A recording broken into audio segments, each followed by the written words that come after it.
உங்கள்ல எத்தன பேருக்கு இன்டர்ஸ்டெல்லர் படம் ஒரு 10 வாட்டி பார்த்ததுக்கு அப்புறமேட்டாவது புரிஞ்சுது அப்படின்னு சொல்லுங்க. ஏன் இப்படி நான் கேட்கிறேன்னா, இன்டர்ஸ்டெல்லர் படம் வந்து இன்னமும் நெறைய பேருக்கு புரியாம இருக்குது. அதுக்கு 2டே ரீசன் தான். ஒண்ணு வந்து இங்கிலீஷ் தெரியாது. இன்னொன்னு வந்து சயன்ஸ் ஃபிக்ஷன். இந்த 2 ரீசனுமே அக்செப்டபிள்ன்னு நம்ம கண்டிப்பா சொல்லி தான் ஆகணும். அது மட்டும் இல்லாம, இப்போ ஒரு அப்டேட் என்ன விட்டுருக்காங்கன்னு பார்த்தீங்கன்னா, இன்டர்ஸ்டெல்லர் வந்து அஃபிஷியலா தமிழ் டப்டு ரிலீஸ் பண்ணிட்டாங்க. ஸோ இது வந்து இன்டர்ஸ்டெல்லர் ஃபேன்ஸ்க்கு எல்லாமே ஒரு மிகப்பெரிய வரப்பிரசாதம் அப்படின்னு தான் சொல்லி ஆகணும். இதெல்லாம் நடக்குமா நினைச்சனே.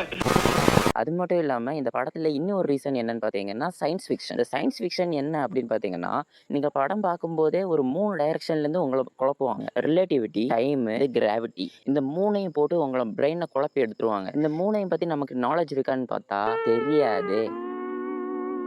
இந்த 3மே ஈஸியா நம்ம புரிஞ்சுக்கிட்டா, நம்ம இந்த படம் பார்க்கும்போது ஈஸியா நமக்கு இருக்கும். நீங்க ஃபர்ஸ்ட் அட்டெம்ப்ட் பார்க்கும்போது ஒரு சென்டிமெண்ட் மூவி மாரி இருக்கும். 2வது அட்டெம்ப்ட் நீங்க பார்க்கும்போது ஒரு சயன்ஸ் ஃபிக்ஷனல் கொஞ்சம் உங்களுக்குள்ளாடி அப்படியே ஊடுருவ தொடங்கும். 3வது வாட்டி நீங்க பார்க்கும்போது, இது என்னடா படம்? எல்லா டீட்டெயில்ஸ் அப்படி நொறுக்கியிருக்காங்க அப்படின்னு எல்லாம் உங்களுக்கு சொல்ல தோணும். ஏன் அப்படி நான் சொல்றேன்னா, எக்ஸாம்பிளுக்கு இப்போ ஒரு வாட்டர் பிளானட் போறாங்க. வாட்டர் பிளானட்டே அங்க போகும்போது, இங்க இருக்கிற டைமும், எர்த்ல இருக்கிற டைமும் வந்து ரொம்ப வித்தியாசமா இருக்கும். இது 2யும் பத்தி பேசுறது பார்த்தீங்கன்னா, டைம் டிலேஷன்னு சொல்லுவோம். இதுக்கு அப்புறமேட்டு டெசராய்ட், ஃபிஃப்த் டைமென்ஷன் அப்படின்னு நெறைய விஷயங்கள் இருக்கு. ஸோ இது எல்லாத்தையுமே நம்ம புரிஞ்சுக்கிட்டோம்னு வச்சுக்கோங்களேன், இந்த படம் வந்து ரொம்பவே ஈஸியா இருக்கும். அது மட்டும் இல்லாம இப்ப நல்ல விஷயம் என்னன்னா, தமிழ் டப்டு விட்டுட்டாங்க அஃபிஷியலாவே. ஸோ அத பார்க்கும்போது இன்னும் உங்களுக்கு ஈஸியா இருக்கும். இதெல்லாம் பத்தி நீங்க பார்க்கணும்னா சப்ஸ்கிரைப் பண்ணுங்க, சப்ஸ்கிரைப் பண்ணுங்க, சப்ஸ்கிரைப் பண்ணுங்க.